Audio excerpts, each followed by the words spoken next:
Sa mga naka 4 wheels dyan na naka foot throttle, ito lang ang tips ko sa inyo.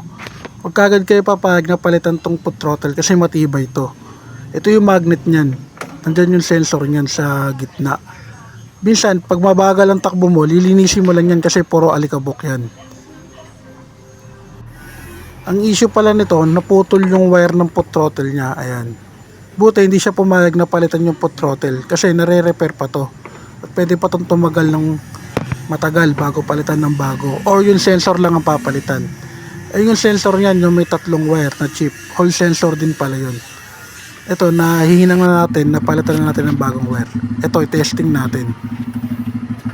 Sa tester, malalaman natin kapag pumalo yung voltahe dito.